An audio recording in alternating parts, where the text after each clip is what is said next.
Howdy, folks, and welcome to another day in the Milky Way. And with my co-host, Lucky Stone, welcome to the show. Thank you. It was fun getting here.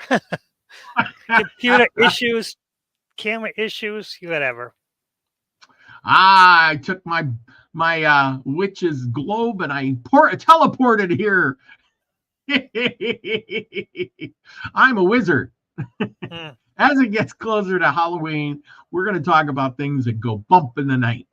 We're going to talk about the things that scare you and maybe some spooky stories if you got them. And so that's what we're going to do tonight, because there's always some spooky stories along the way. And some of those real life ones are probably the best ones. True. So there's Elderberry. Oh, yes, we're going to talk about a little bit about werewolves too. There's so many things that come out and bump in the night and Halloween. Well, matter of fact, all year long. I mean, who doesn't like a good spooky show most of the time? You know, I mean, they're all over the TV. I mean, was it that Walking Dead, Vampire Diaries, movie after movie after movie of Halloween characters, basically, right? Mm-hmm. You have any favorites? Not really. I don't watch any TV. I watched Walking Dead the first few years, but then I just stopped because I just gave up TV. You know. I don't watch much TV either. But and Grimm, that show Grimm, which basically I thought was really well done, but NBC ended up canceling that. It was Grimm. It was basically like the Brothers Grimm. One of the descendants was actually out to supposedly kill the evil monster people, but he ended up becoming friends with them. And some are bad, but most are just normal people who just turned into monsters. Yeah, and let's dig deep into that. That's a good point. Where did those stories come from?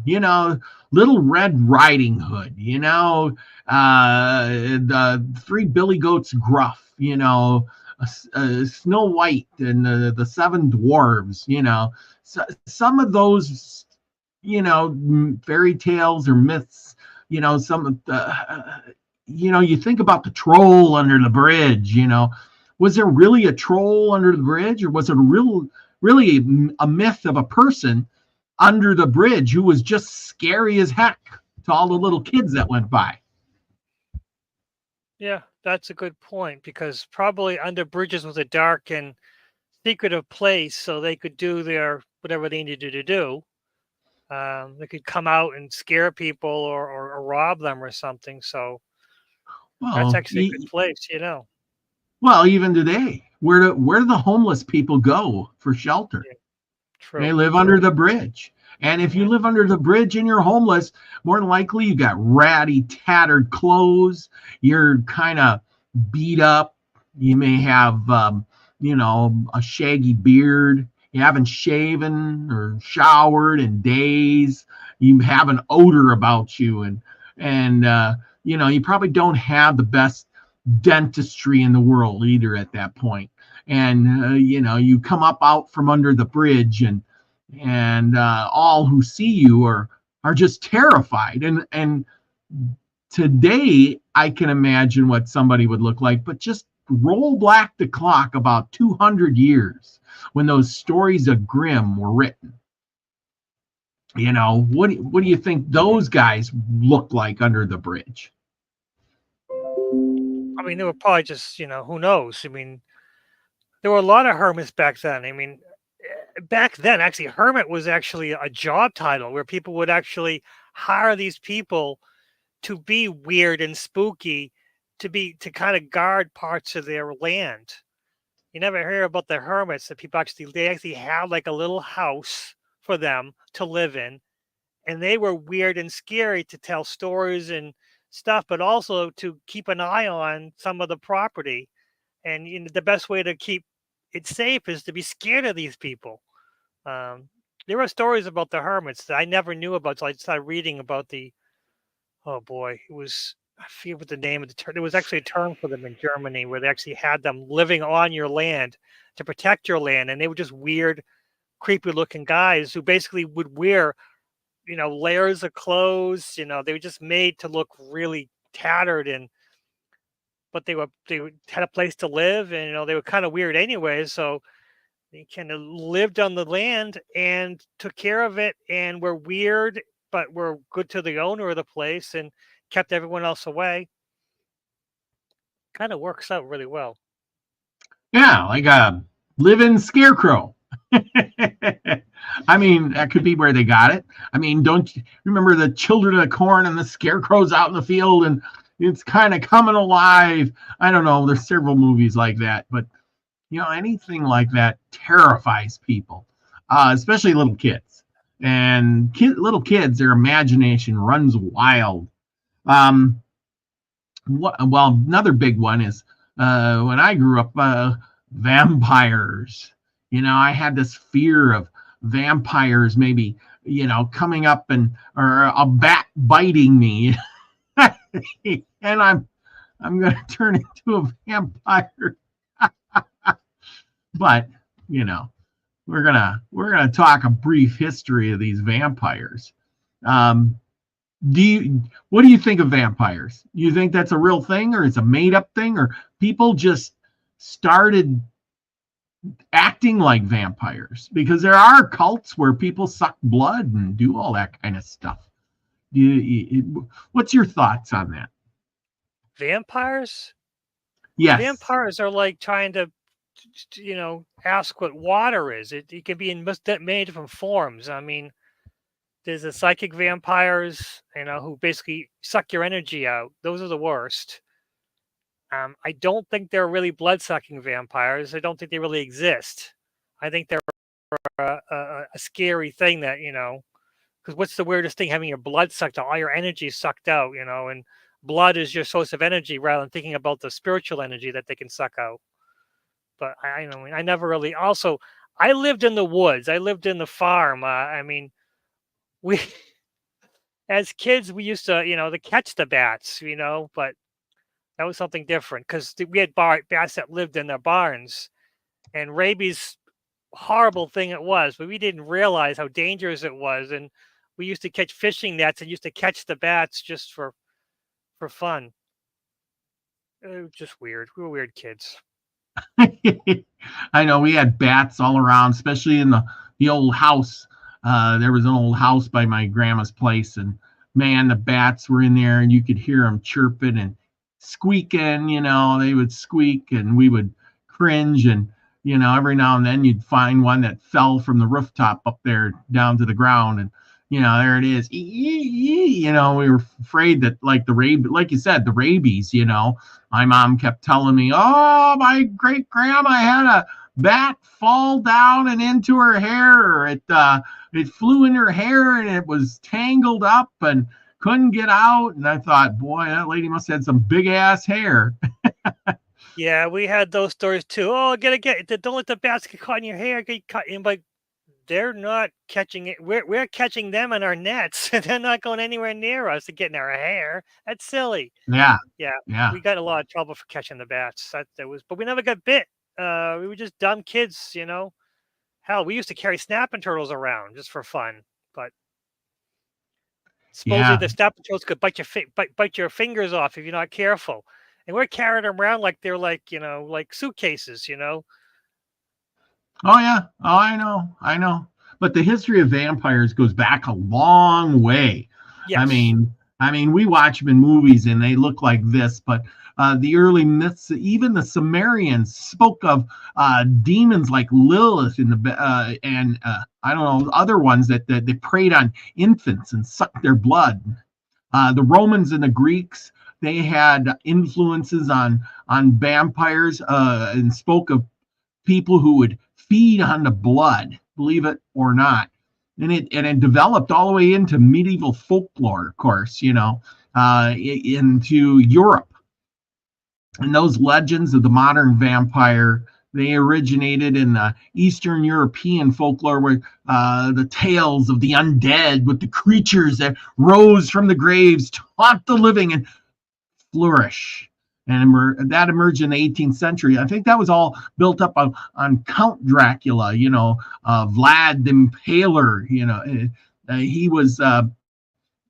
They say that he was the one for that because he would, he had like a blood death cult kind of thing going on.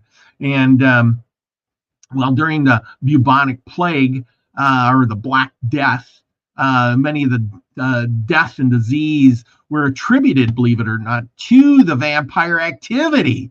They had to have something to blame this plague on. What do you say to that? Well, the Vlad the Impaler becoming a vampire, that was created by Bram Stoker from the stories of, Vlad. Vlad at the time, and in Romania, he's a hero. Vlad the Impaler, Count Dracula there, he was a hero, for Christianity. He was saving Christianity from the Ottoman Turks, the Muslims, that's how it was, but to the West with the help of the Irishman, Bram Stoker, he created the Dracula myth very well. Yes, yes, he did. And of course, people have embellished on it, especially Hollywood. And as we look at this picture of the Lost Boys, Kiefer Sutherland and Corey Feldman, famous movie, started the cult out with the Lost Boys. I remember that was a fan favorite for me. I love the music in that movie. It was just, I watched it 20, 30 times. I tell you, I swear. They made movie after movie after movie about vampires. They had the Lost Boys. Do you remember things like Blade and Twilight? And Twilight was like some super best-selling movie and book and all that good stuff. I mean, come on. I know nothing about Twilight. Absolutely nothing about it. Well, trust me, I don't know much about it either. I've watched all the Blade movies, but I've only watched like one of the Twilight movies. It was kind of a kid thing. Why do kids fantasize about this vampire thing? I mean, they make shows over this, and there's Being Human, True Blood, Hemlock Grove, Vampire Diaries. I mean, they just can't get enough of this stuff. Well, Vampire Diaries is Anne Rice. Those I've read. I've read a lot of Anne Rice's books, and she does a very good job of taking the mythology and kind of incorporating into her stories very well. And you can actually have sympathy for her vampires, which they're the main character of Vampire Diaries was Lestat was the villain, and I cannot remember the name of the hero. Doesn't matter. The point being, it was just a story of this guy coming to terms with being a vampire and not being happy about it. But it's interesting. That was the idea that being turned to a vampire against your will, and then still living that life. Yeah, exactly. Let's see, where am I here? Anyway, the vampires, people, maybe it's the thought of staying young forever, because it's the young people, like in the Twilight movie, it's all about young people, and and then they don't grow old, and so forth and so on, and they have their struggles along the way. But it seems like in every culture there's some type, even in the Chinese culture, they have undead and blood drinking type people. So it makes you almost wonder if there was some kind of truth to that, or something, in that sense. I don't know. Makes you wonder on that. So, what should we move on to next? We got witches are next. What do you know about witches? I know in the Salem witch trials, the only real technical witch was the only one to survive. Everyone else, because Tituba was a slave, and she did teach Yep. the girls about ancient African stories and ancient African medicines. And technically, by what she did, she was a witch. She did all the spells and stuff, but she was the only one to survive it. But she also was property. Unfortunately, she was a slave.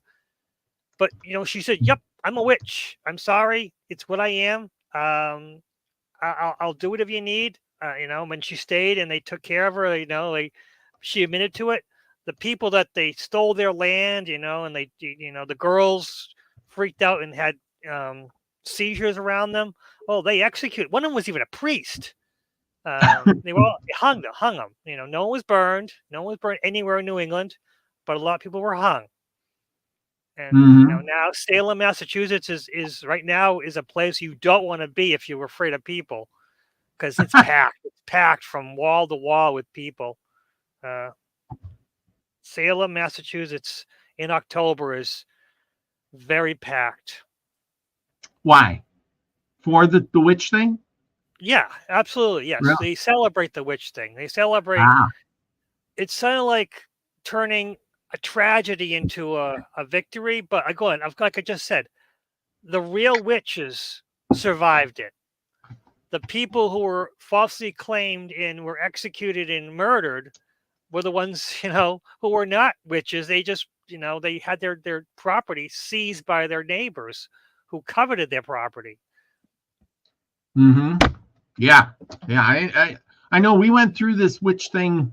I did a bunch of stuff on the witch thing last year on the Salem stuff, and it was so twisted. I mean, very twisted. Like you said, the witch, the one who, was claiming to kind of be the witch, wasn't even accused, really. It was everybody else. And I think that it boiled down to land grabs. It boiled down to feuds with families. I think that's how a lot of it was. Everybody wanted to blame something on somebody, and this was a good time to finger point. Right? Well, it was also King James of England. He had a thing about demons and stuff like that. And once he heard about what was going on in crazy New England colonies, he's like, wait, no, stop that, stop killing people. No, we want to get the real demons. We want to get and that's when the judges said no more executing people for being witches. Just please stop it, and we're going to reassess the situation as it is. I mean, England was horrified when they heard that. Oh no, we got rid of all our witches. Like, no, you didn't. You killed people. Please stop doing that. Mm-hmm. Yeah, that whole story is from England. England also executed. They burned people for being witches, but mostly. And for that 1 century there, didn't they? The church executed thousands upon thousands of people for being witches. It's debatable what actually was a church, but it was people acting in the church's behalf. It gets confusing, but yes. But it's King James. King James and his ridiculousness, him trying to bolster the community. The best way of getting people together is to find a common enemy, and an enemy who doesn't exist, like demons and witches. Well, that's great. And it backfired. It did. It did, or maybe it completed its mission. We don't know. But whatever it was, they did it for quite a while, and thousands of people had to die at the hand of, being accused of being a witch. It's kind of sad to say. Let's see here what I got on ancient beliefs. Witches were early shamans, ancient cultural shamans, healers. They often practiced forms of magic and herbal medicine, and respected figures within they were respected figures within their communities. Well, which kind of goes hand in hand. They were like an ancient doctor. Most of them were pagan traditionalists. They included beliefs of spirits, magic, supernatural. Nothing really out of the ordinary, except they didn't go with the church, I suppose. Um, of course, during the medieval period, the Christian influence was the rise of Christianity, and many of these pagan practices, witches became associated with the evil, especially in Europe. Of course, like we were talking about the witch hunts in the 15th and all the way to the 18th century. They saw widespread witch hunts, fueled by religion, and social upheaval. Thousands of supposed witches, often women, were accused, and the trials based upon, scandalous evidence. Basically, nothing. People pointed fingers and said, "I think she's a witch. I think I seen her grabbing some flowers and making a tincture, and then she cursed me, and that's why I got a kink in my neck. Burn her at the stake." The witch hunts. They provided believe it or not, they had a guide for identifying and prosecuting and punishing witches. Of course, once you have a guide for it, that led to an increase in the witch hunts across Europe. Back to the Salem witch trials in colonial, it was during 1692 of the Salem witch trials became infamous, driven by fear and suspicion and local politics. Several individuals were executed based on flimsy evidence. Today, what do we have today? We got modern witches. Look at this. We have Wicca and neo-paganism. In the 20th century, the revival of interest of ancient practices led to the formation of Wicca, a modern pagan religion that embraces the worship and nature of the divine feminine. We talk a lot about the divine feminine here. Cultural shifts. Today, witches are often seen in a more positive light as symbols of empowerment and resistance against oppression. Popular culture reflects this through literature and film and television. Of course, there's tons of TV shows that had witches on. Remember the TV show Charmed? And of course, when you have pictures like this, if this looks like a modern day witches, you'd be like, hey, they don't look so bad. But if they looked like this, I tell you what, you'd have second thoughts. I wouldn't want, you know what I'm saying? So, yeah, well, our modern, that's marketing. Yes, it's exactly, it's about marketing. For I think my first encounter with a witch was Wizard of Oz, right here. Yeah, I'll get you, my pretty.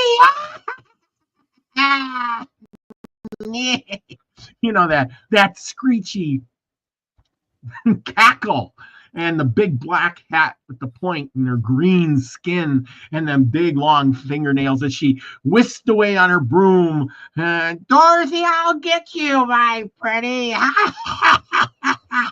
Right? That'd scare any little kid. I'm sure you watched Wizard of Oz, right? Well, you're missing something. What? That was the Wicked Witch of the West. Yes. And she had green skin. That woman has purple skin. Well, that's a bad Dorothy, yeah, Dorothy, her house landed on the Wicked Witch of the East. The East and the West were wicked, but the witches of the North and the South were good. And she met the good witch, Glenda the Good Witch. Remember that? Glenda the Good Witch, yes. And she said to Dorothy, "Are you a good witch or a bad witch?" And then she said, "Oh, the bad witches are ugly." So Glenda didn't know if Dorothy was a good witch or bad witch. Kind of called her ugly. Yeah, exactly. Yeah, Wizard of Oz is a very fascinating story. But it's a lot of books. But yes, that one movie has a lot of American culture in it. That's definitely American culture. Oh yeah. That's where we got the scary, green skinned witch, and then we got the witch Glenda. And Glenda was the good witch of the North. Oh, yes. Dorothy, you've always had the power to go back. Just click those heels 3 times and close your eyes and think of Kansas. Oh, she waved her little wand. Oh yeah. But for hundreds of years when they talked about witches, this is what they talked about. This was a strange picture. I don't know if you can see this picture, right? Yes, I see that picture. Yes.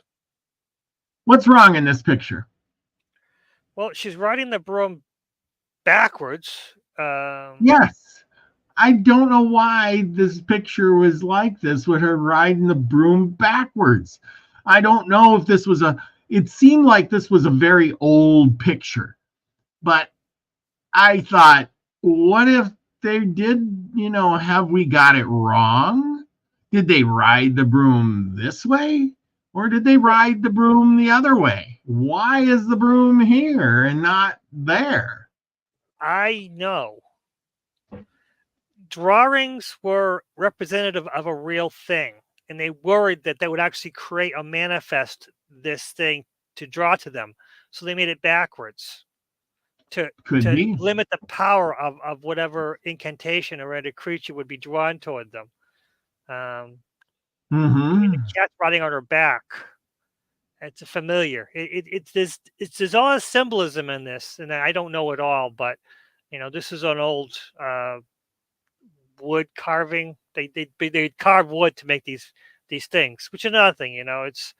They make it Yeah. backwards to make it to take away some of its power, just in case. Yep. Yeah, exactly.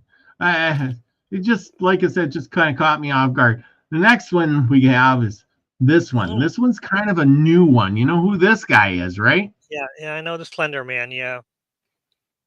Slender Man. Yeah, let's see if I can find him here. I got it all wrote down somewhere here.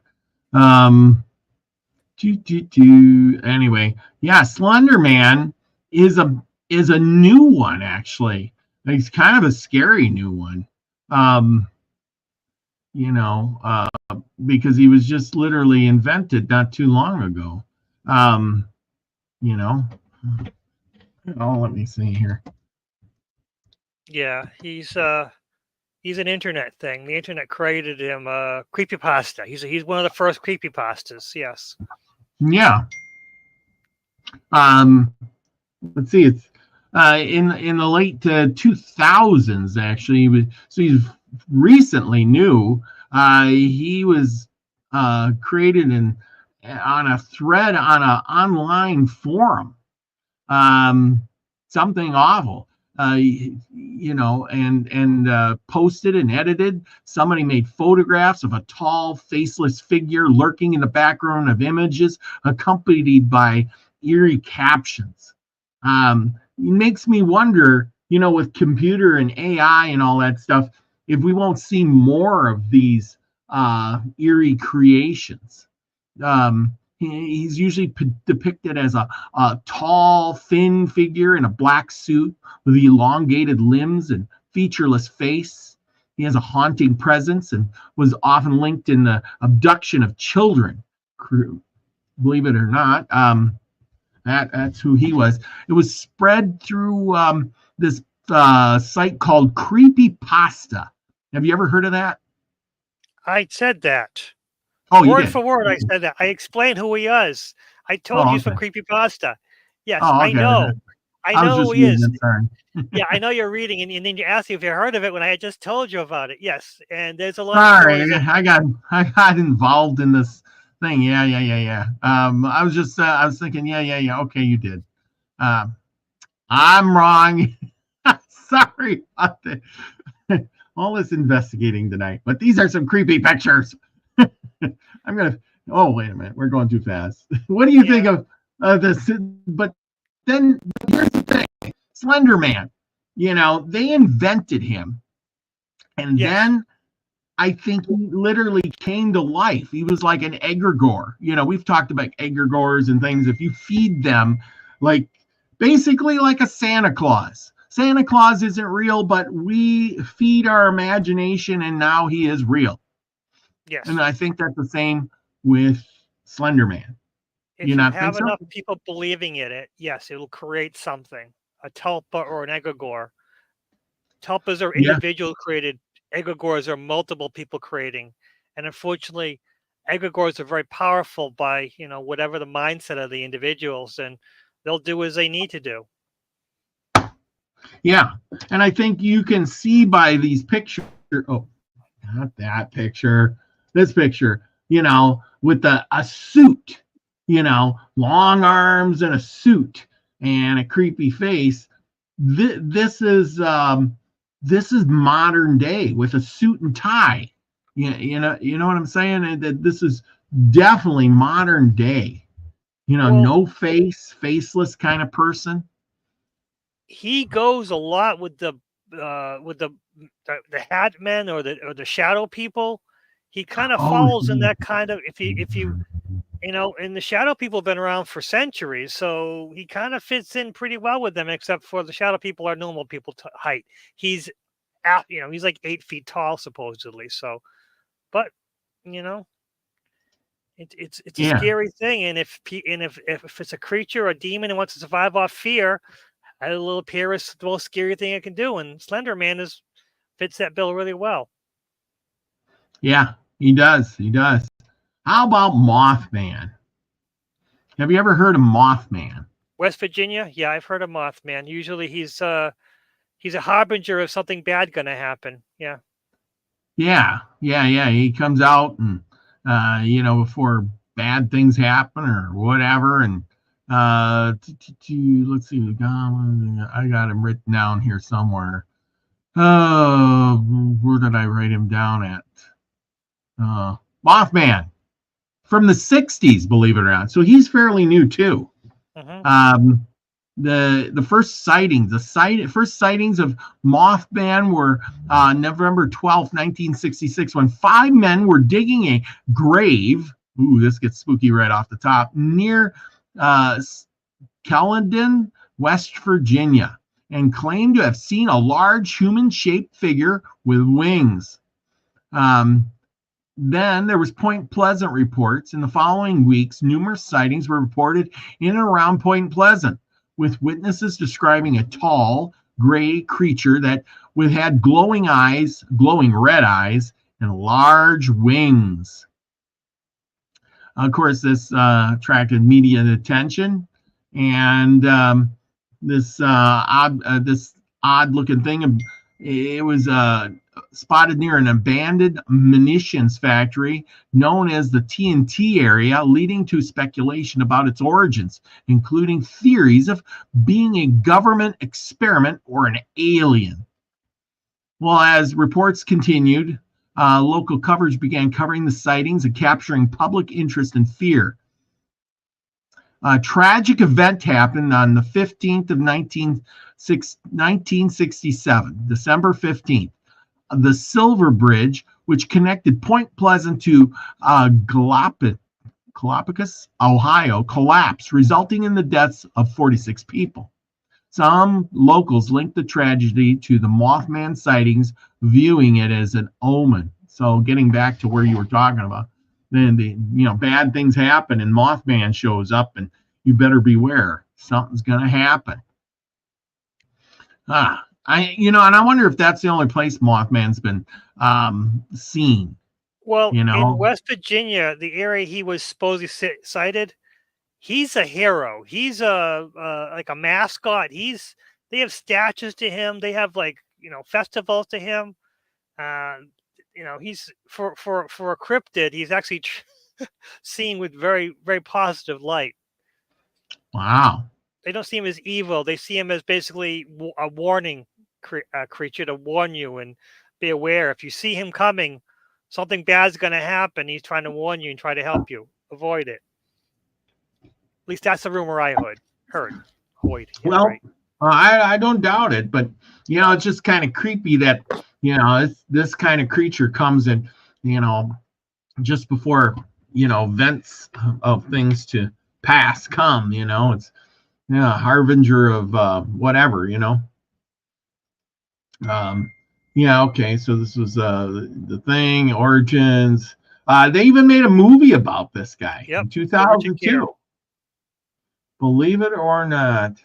They have a Mothman museum at Point Pleasant. Is a top destination for things to do in the area. And there's your festival you're talking about. Since 2002, celebrated the cryptid. Wow, amazing. Let's go on to werewolves. Werewolves. Have you ever seen a werewolf? No.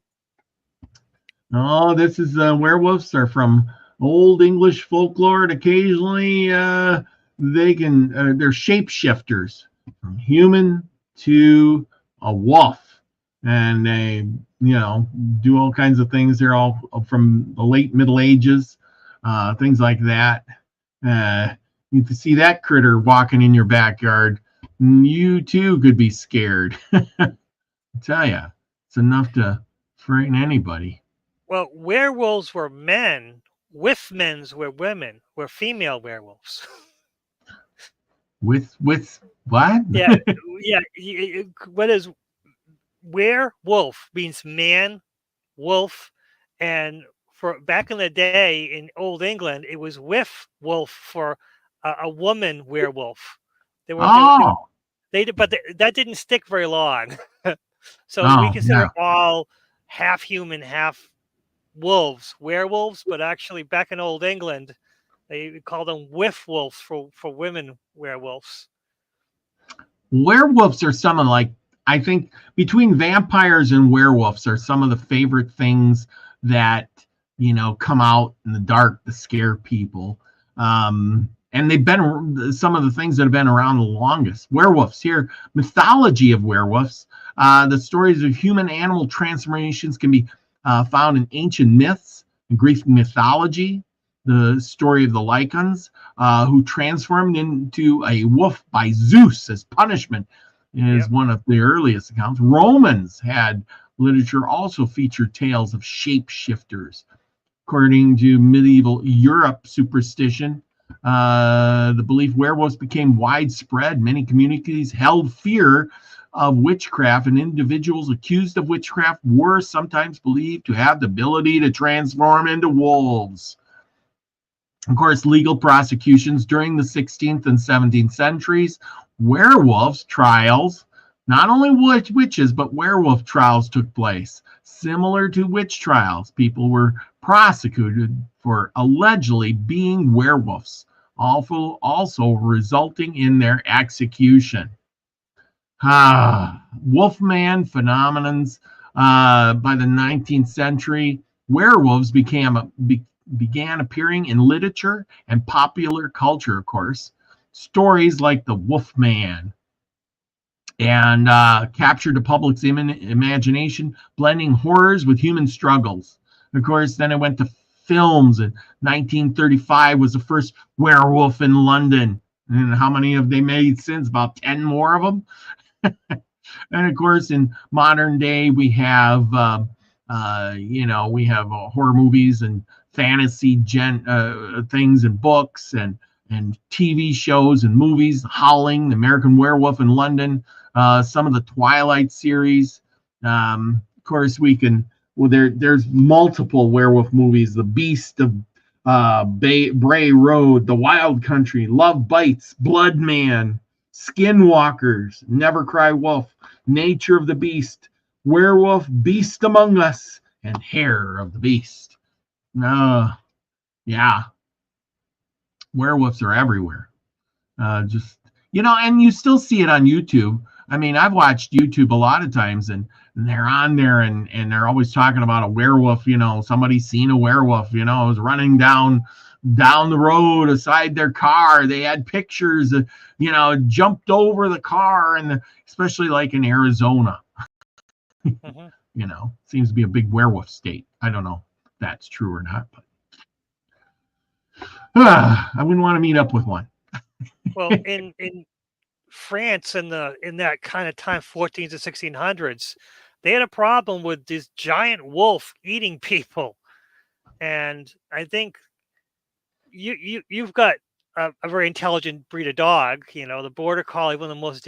So if you had a wolf that had high intelligence of a border collie, something like that, it would seem almost human-like what it could do. It might a giant wolf that could actually, think and raising things out, that'd be a scary, scary thing. And if it decided to feed on humans, so that werewolf mythology does seem to have some um, interesting connections. Well, wolves are really smart. I mean, when bounties were placed on wolves in the United States, people would go hunt certain wolves that would attack things, and hunt them, and they would travel hundreds of miles, for a certain wolf. The wolf would cross many territories, and outsmart because the hunters, because the hunters would poison, they would trap, they would do all these things, and most of the time certain wolves got wary to all of this and would avoid the poison, would avoid the traps, would still keep going, and they just had a really hard time with certain ones because they were so smart. Yeah, the dogs are breeds. They're very weirdly smart. I had a dog, an American Eskimo, a very hairy dog, and we had a problem with foxes killing our chickens. But when we got this American Eskimo, he befriended the foxes. And the weirdest thing is we never had a problem with our chickens getting eaten ever, as long as I had this dog. Yeah. Because this dog befriended the fox. They were almost the same size. It was a weird story. And I used to tell people, and they're like, yeah, that can't be true. That can't be true. And I'm seriously, and the neighbors, they were losing their chickens, but we were not. Like, what's happening? I'm like, my dog is best friends with the fox. He's not going to raid our chicken coop because, it's a form of respect. And, and that's the thing. The weirdest thing is my dog would bring food, because dogs eating food and vomiting near the thing, would bring food to the fox as a, it was the weirdest thing. And I still don't quite understand it. My mother was so happy with my dog because he actually killed one of the roosters, and she freaked out, says, oh, he's a chicken killer. But he had a thing where the roosters would fight, and we had a problem with these two roosters. But once we had one rooster, never had a problem with the fighting ever again. Oh, yeah. I think he killed the rooster by accident. I think he was trying to break it up and got too excited about it. But like I said, dogs are weird. So this werewolf story, I can believe that, believing in half human, half wolves by having wolves that are so really more intelligent than you'd think.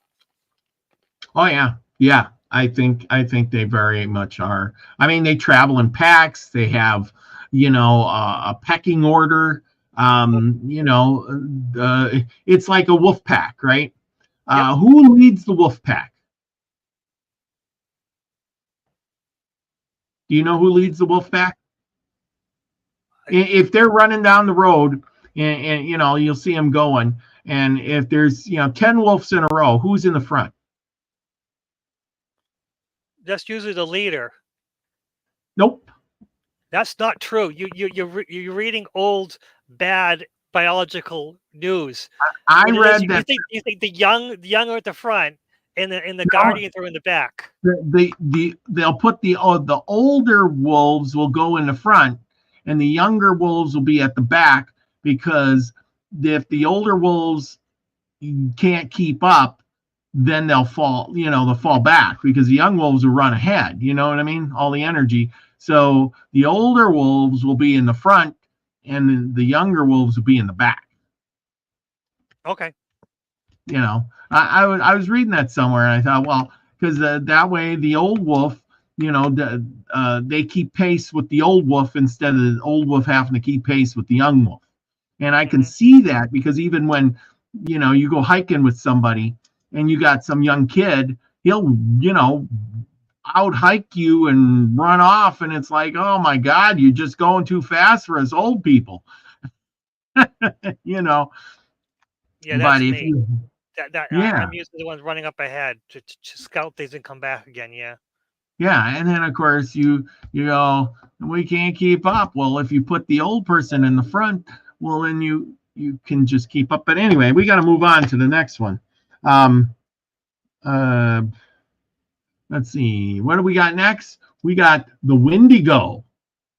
Now, Wendigo is an Indian spirit creature known for creepy things. You know anything about the Wendigo? Yeah. Yeah. Too much. You do. Well, let's Yeah. hear what you know It's a about the cursed Wendigo. word. It's not a word that can repeat by certain groups. You use that word. Yeah. They normally, that being, they fed on the bodies of their relatives. It's a shaman, usually a religious medicine man. I'm trying to make this simple. Medicine man who wanted to go a little further, and the only way to go further is to feed on your kin, one of your relatives, some of your close relatives, and that turns you into this thing where you're transformed into a usually coyote or a deer creature, and that thing will feed off of other humans in order to stay alive. Yeah, It yeah, needs, yeah. exactly. Yeah, they were known as like cannibal. If you became a cannibal, Hmm. you may turn into a Wendigo. Also, greedy people. But the thing is the more the Wendigo ate, the skinnier he got.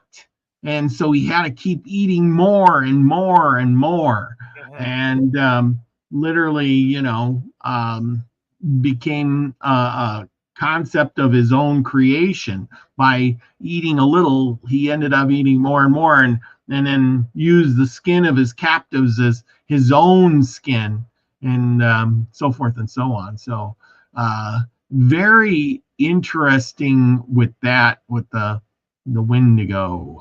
Um, neat story, and how it all became true, sorta. A lot of pictures of of it, but it was a Native American creature, I guess. I guess they had to have their concept of it too. You know what I mean? So I guess it Yeah. doesn't escape anybody. Yeah, I went hiking with a friend of mine who's got native blood, and we found the carcass of a old deer, mostly a skeleton, not much left, and it was really weirdly shaped. And we took pictures of it, and his uncle, who's a medicine man, said, "Don't go back there. That might be the resting place of one of those deer demons." hmm Yeah, yeah, it's a scary thing. I mean, yeah, some creepy stories. I listened to a bunch of creepy stories. Kind of freaked me out a little bit on all of that, because it's kind of a thing. They're normally And tall. so we're gonna talk. Huh? Yes, tall. They normally really tall. They get skinnier and taller as they age. The more they feed upon, the tall they get, but the skinnier they get. They're awful. They're awful, awful creatures. Yeah, like I said, the idea is the more they ate, the skinnier they got. And Hmm. here we'll tell you a story about the haunting of Lakeland, the legend of Fort Kent Wendigo. Um, this so this was a real life paranormal experience of local people that defied explanation, and will leave you wondering if it were only true. This feature was going back to exploring the legend of the creature is said to be caused the murders in Fort Kent in 1920. Thomas Burton comes to Fort Kent. The Wendigo is a mythological creature, part of the Algonquin legend that speaks of an evil spirit that could possess the minds of men with grief and despair, driving them to commit gruesome acts of murder and cannibalism. Such a creature is alleged to exist somewhere around Fort Kent, with a chilling legend that goes back nearly 100 years. Thomas Burton was a young doctor. He arrived from Fort from Fort to arrived at Fort Kent from England in 1921 when it was but a humble colony. Burton came to Fort Kent with his wife to treat an outbreak of smallpox that had befallen the small community, allegedly on the backs of rats. Burton also hoped that by leaving England, he would leave behind the horrible memories he had had of World War I. Initially, the young doctor was successful in fighting the disease, and the townsfolk embraced him and his wife as miracle workers. But the diseases spread suddenly, became uncontrollable, and Burton became overwhelmed with the sick and the dying. It wasn't long before his wife fell ill, and when she succumbed to the illness, Burton locked himself in his house with her dead body. In the following days, Burton went mad with grief, and according to legend, was possessed by the Wendigo. Under the evil spirit's influence, he ate his wife's flesh. When was done with her, Burton turned his attention to the residents of Fort Kent and allegedly went on a killing spree for the next 3 days, with few spared, said to be some of the grimmest murders in Canadian history. At the end of the third day, it was said that Burton disappeared into the woods around Fort Kent, and he was never seen or heard from again. When him and his wife had arrived there were 150 people at Fort Kent. 11 were all that remained, at least according to legend. Burton was not the first high-profile case of the Wendigo possession in Western Canada. The first official hanging to take place in the region was also attributed to a man possessed by the evil spirit. Swift Runner, a Plains Creek trapper, was arrested after he admitted to killing and eating his wife and children during the winter of 1878, 25 miles from the Hudson Bay Company's outpost, stocked with emergency supplies. Because he committed such a heinous crime while help was so close by, he was believed to be possessed by the Wendigo. After he confessed to the crime, Swift Runner was hung in Fort Saskatchewan. Today, the community we know as Fort Kent is no longer, and it sits at that location. And Burton's terrible murders were committed, but residents sometimes report strange cries resembling that of a coyote coming from the tree line, and children are warned not to be in the fields too long past dark, lest they be taken by the Wendigo. Well, there you go. Do you believe in that? The Wendigo. Yeah, those are scary. Those are scary creatures. Who knows? Those stories have a bit of a lot to them, and the natives tend to know things that we whites don't understand, and things that they've said. Amazing. Yeah. I mean, true. They were true witches because they could walk in the fields and in the forest and pick out things that are our medicines. Our aspirin came from them, about the birch bark. Yeah. There's so much medicine out there that we don't even understand that the natives still do. Yeah, exactly. Oh yeah, there's so much. Well, as we move on, we have this. We have zombies, and of course that's everywhere we go nowadays. Walking Dead, zombie movies. Man, there's always a zombie movie somewhere. Eating the brains of others as they walk around half dead and half alive, consuming the flesh and the brains of the living, turning them into zombies too. And so, one day here we'll be, the fear of everybody being turned into a zombie. What do you have to say to that? Do you think that's a thing, or is that just made up? You think someday maybe it'll be like a disease that'll infect everybody and will turn into a half living, half dead kind of person, or is this just a thing? Okay, I read a lot, right? Yes. The zombie mythology comes from feeding people certain things, and one of the things is pufferfish. The pufferfish tetrodotoxin will kill you, but they think maybe if you get the right dose, it'll knock you out to a degree so much that your breath is so slow that no one can tell you're even breathing. and it turns your body into a state of almost suspended animation. So, and then what happens is they feed the person this poison. It kills them. Their family thinks they're dead, and their family buries them.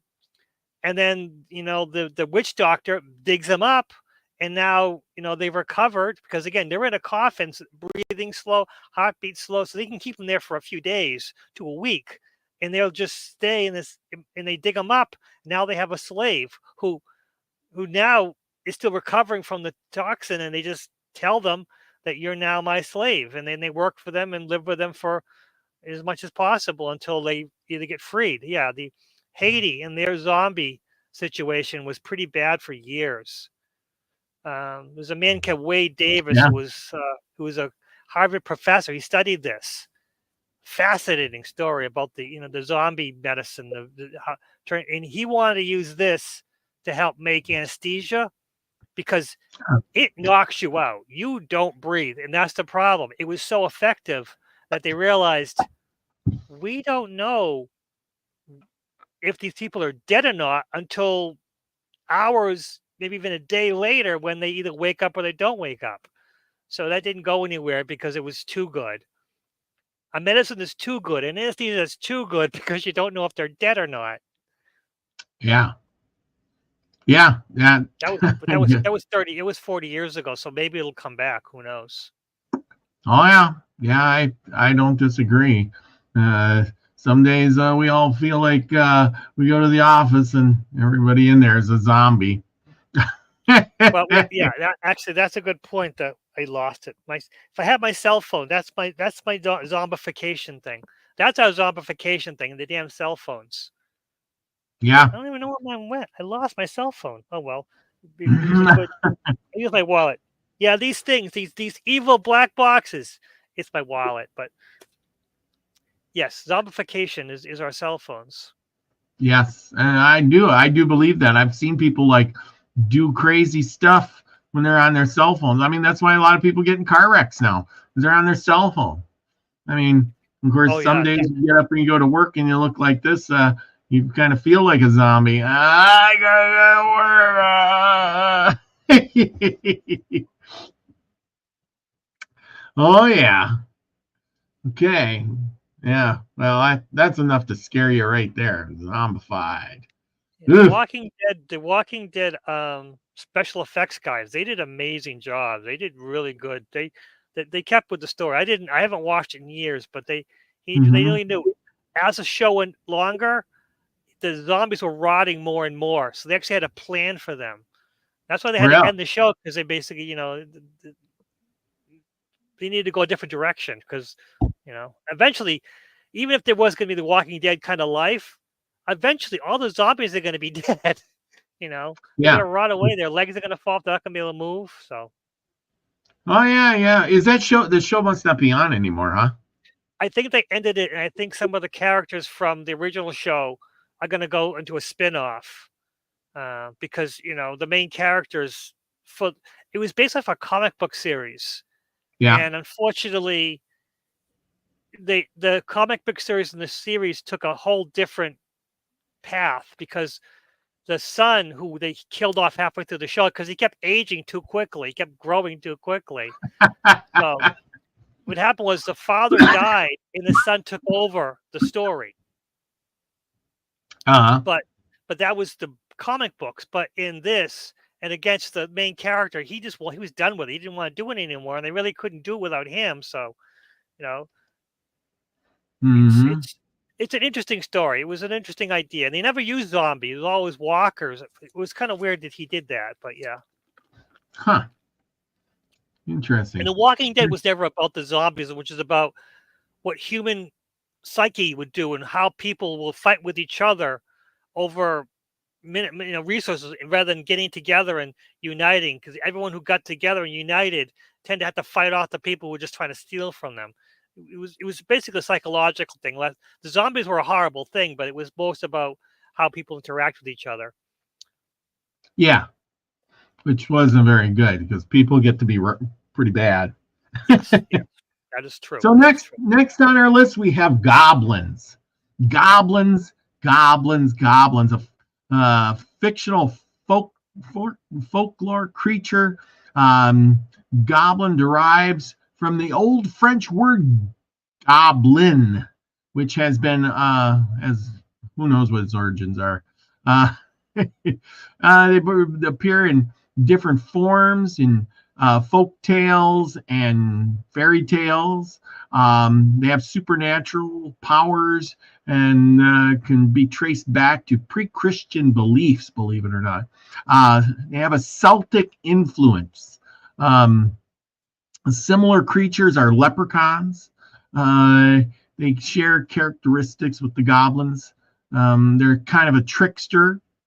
They appeared in most prominent in medieval literature, often depicted as small, ugly beings who cause trouble for humans. They were commonly portrayed as greedy and mischievous, hoarding treasures or playing pranks. And you can see that. Some of them they're depicted in all kinds of ways, greedy and all kinds of things. They had folklore and Germanic areas and associated with mines and household spirits.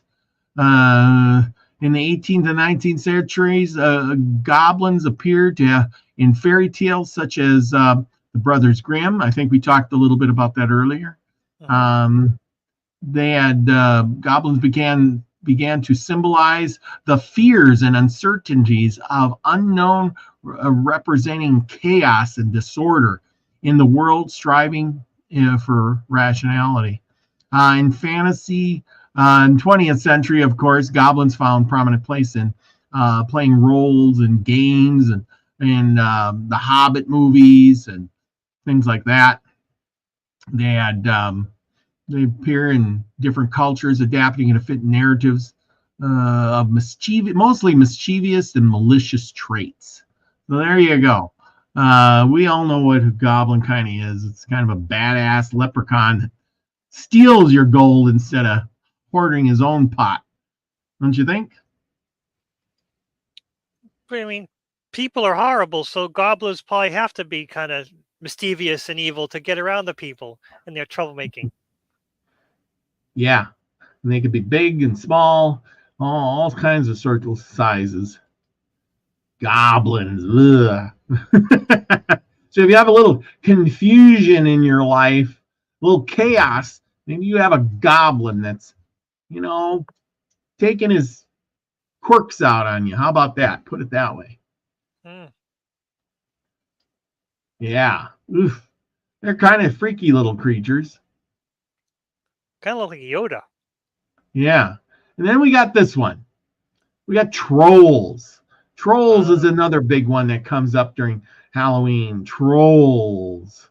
And they can be scary. They're bigger than life.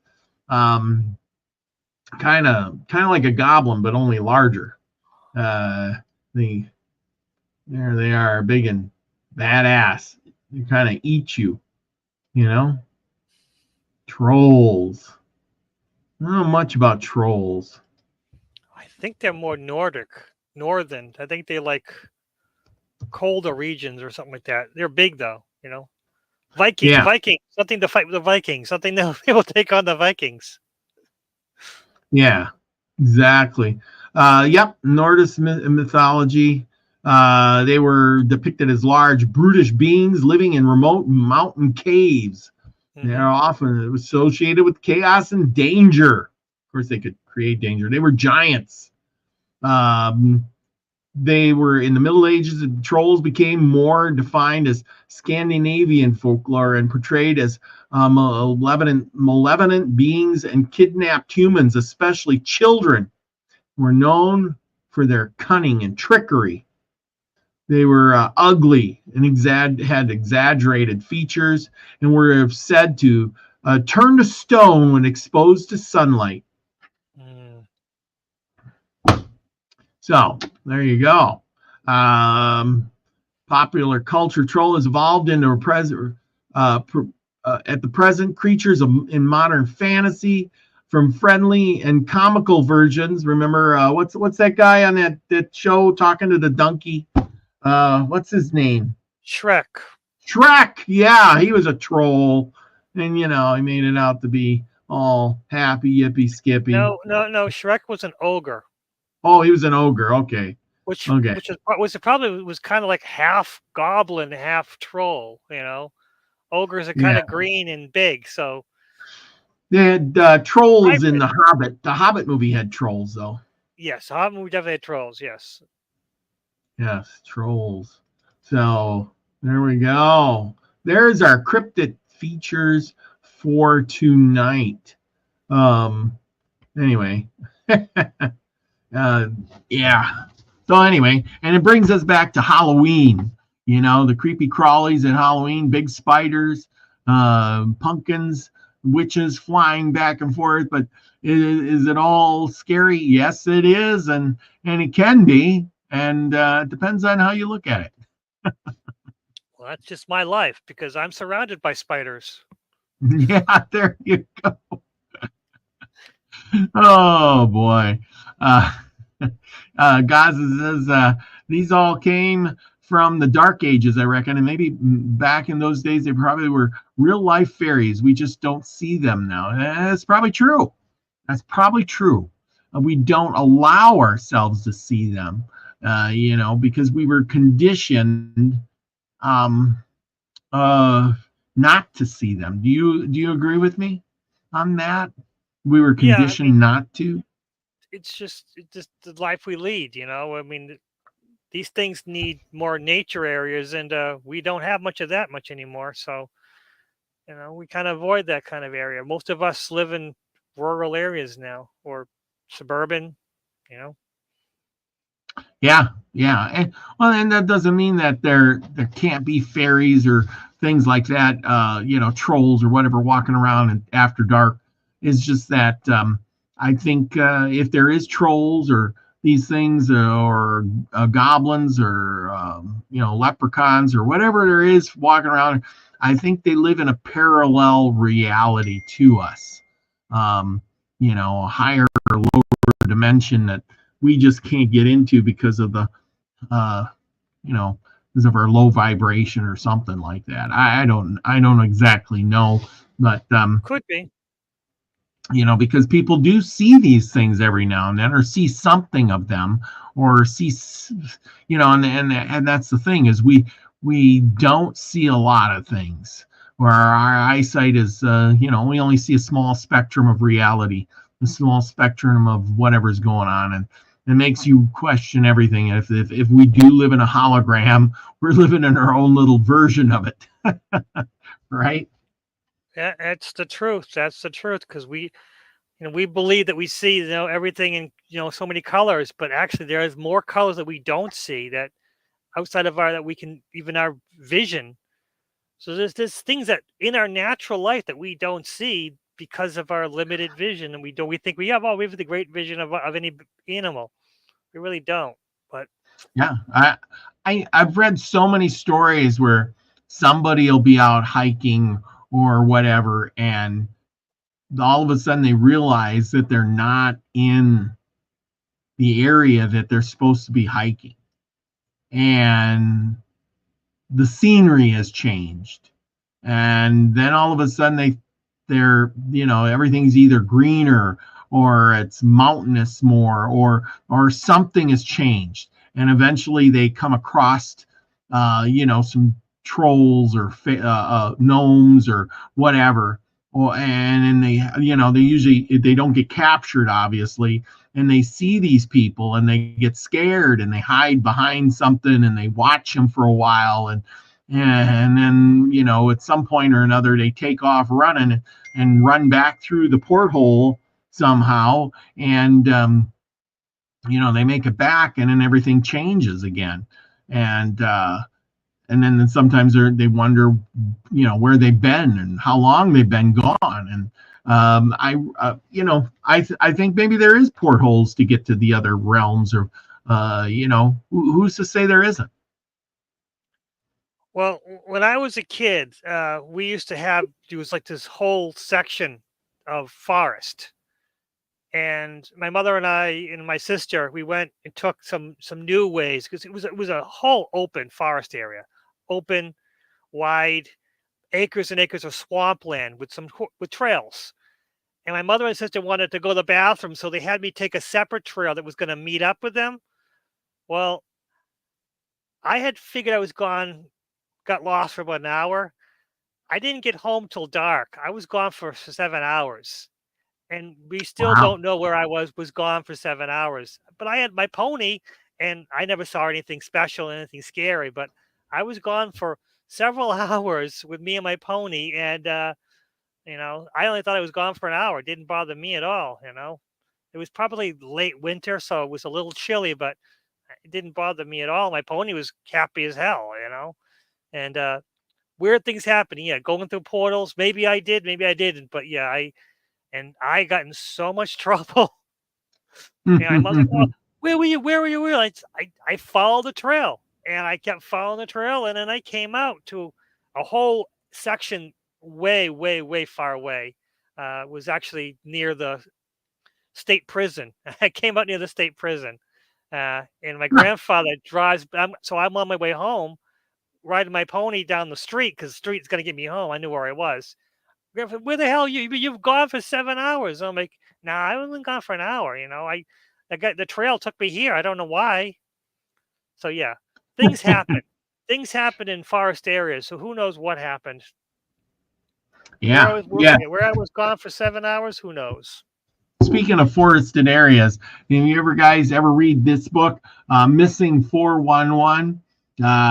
These stories are crazy stories about people who go missing. Lucky, I think I sent you one of those books at one point in time, didn't I? I don't know if you ever read some of those. I don't know. No, Yeah, Missing 411. I don't think so. I did get it. I have a list of whole books, a bunch of books. That reincarnation book is here somewhere. Yeah. No, I think I sent you a 411 missing book because I got a signed copy, so I sent you one. But anyway, if you read those 411 books, they got real short ones in there where the guys, they're walking along and then they just disappear and nobody can find them. I mean, it's just crazy. Here, let's pick a short one, and I mean, you wonder what happened to these people. Here's a really short one. This guy is out of New Brunswick. His name is Matthew Sloan. He's 26 years old. And this was in 2006, so not that long ago. The incident occurred in the far northeastern area of Canada, 30 miles north of the Bay of Fundy and the Atlantic Ocean.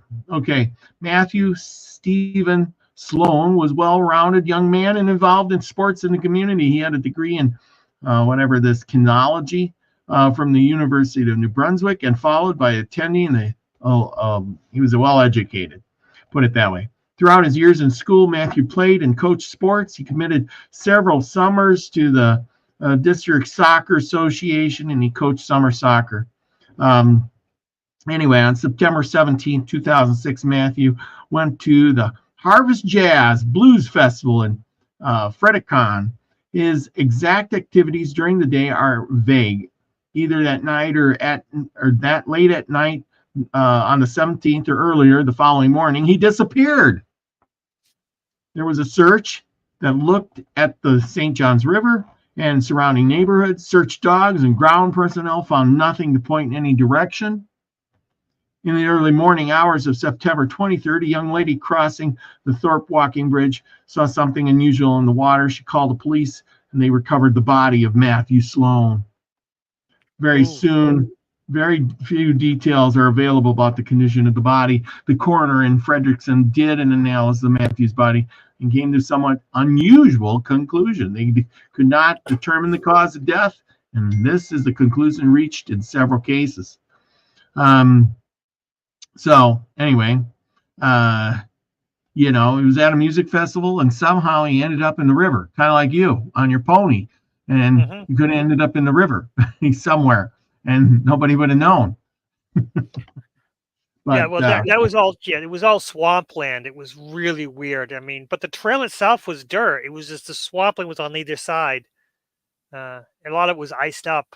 But yeah, well, that's I mean, these people go wandering off, or they're at a place, and all of a sudden, poof, they're gone. Nobody knows where they're at. Next day or two later, they're found in a river, or maybe never found. yeah, well, It's kind of makes you wonder what is going on. Were these grim fairy tales? Were all those things really, you know, started because things like that, where somebody went missing? It makes you wonder. Makes you really wonder. true. Well, Yeah. I hope we didn't scare too many people tonight. I had my incidents with stuff too, like that. Time just got away from you. You didn't, your day went fine, but everything else changed. And, Yep. and just have your wits about you. You never know when something odd will happen, or you may catch a glimpse, of out of your side of your eye somewhere of something crazy that you never thought existed before. Put it that way. True. True. I mean, life is weird. Things happen. Yeah. We just have to have an open mind, don't we? Yes, definitely have to open mind in open situations and be ready for the weirdness. Yeah, especially this time of season. Halloween's coming up. A lot of stuff, and we're going to do a few more shows on scary, spooky things.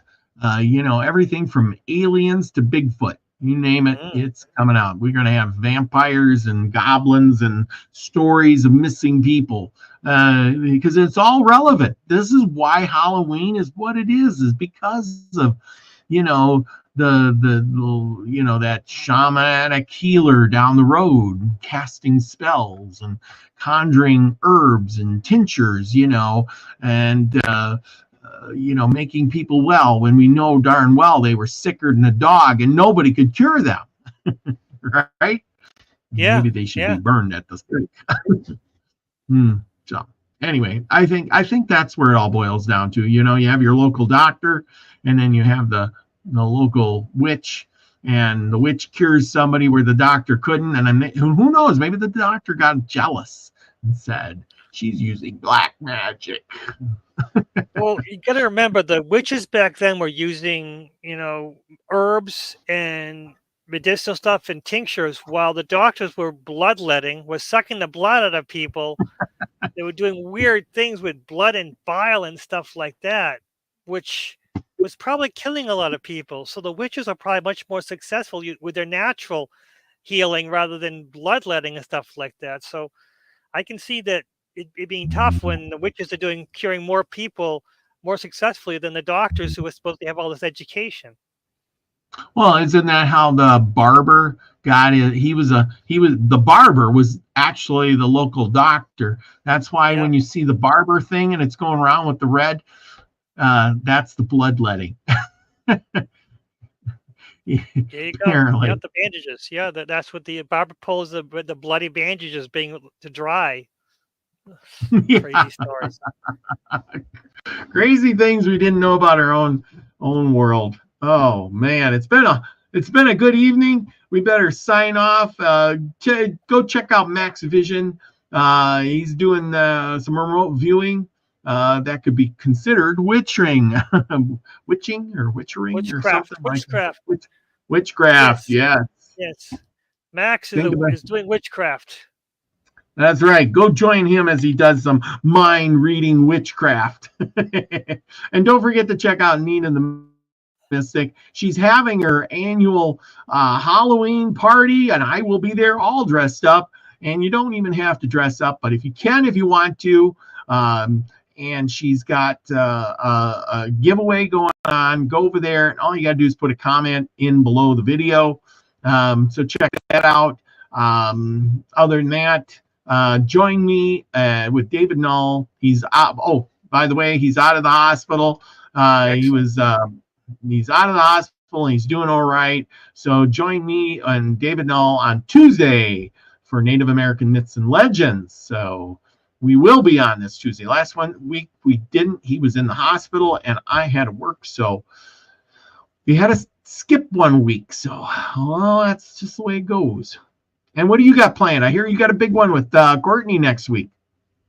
Yeah, we're gonna talk ghost stories and personal stories of spookiness next week live, 8 o'clock, my channel. Okay. 8 o'clock your no, 8 o'clock, 7 o'clock, 8 o'clock your time. Well, 8 o'clock Eastern time, 7 o'clock Central time, 6 o'clock. 5. Oh, Pacific. Mountain time, and 5 o'clock Pacific time. Okay, there you go. You got it all. Yeah, you got it. I'll get it. I'll get it.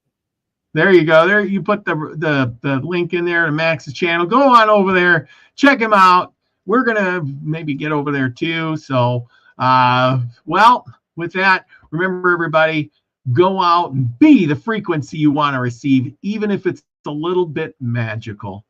Peace, everybody. Love y'all. And